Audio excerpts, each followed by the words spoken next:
So here we go. Here we go. Temperature and salinity cycles in Spencer Gulf. Okay. So what is shown here? Okay, so we have a temperature salinity diagram. Okay. So you can see salinity on one axis, horizontal axis, and temperature on the other axis.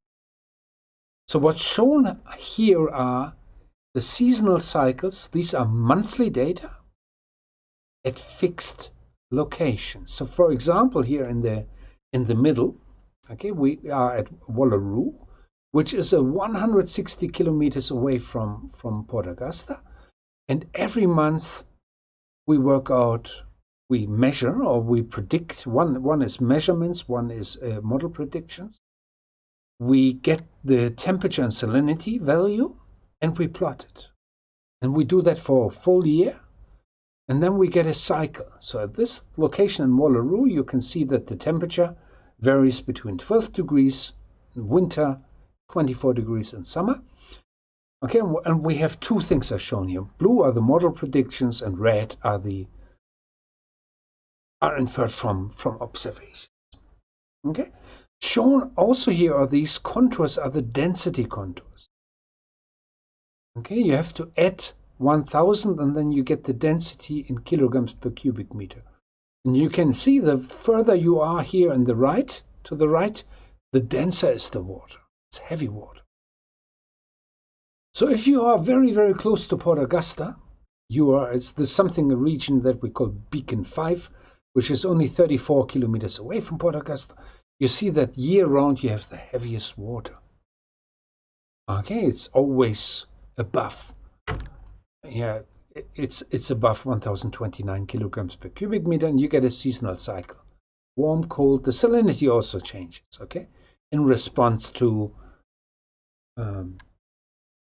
evaporation and the exchange with other water masses. Okay, it's not precipitation that balances the evaporation, it's actually a horizontal movement, entrainment of lower salinity. Okay, and now let's have a look what happens on the shelf. Okay, so what happens on the shelf? You also get a seasonal cycle. And now let's have a look at the difference between Wallaroo and the shelf. During summertime, these two are actually on the same line almost. Same density, and this is when the exchange stops because you have no horizontal density difference.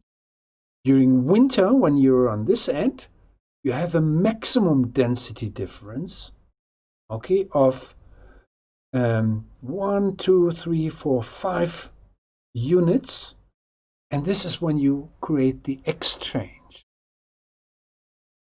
And the density-driven outflow leads to an inflow of lower salinity water from the ocean, and this is what controls the overall salinity of the Gulf.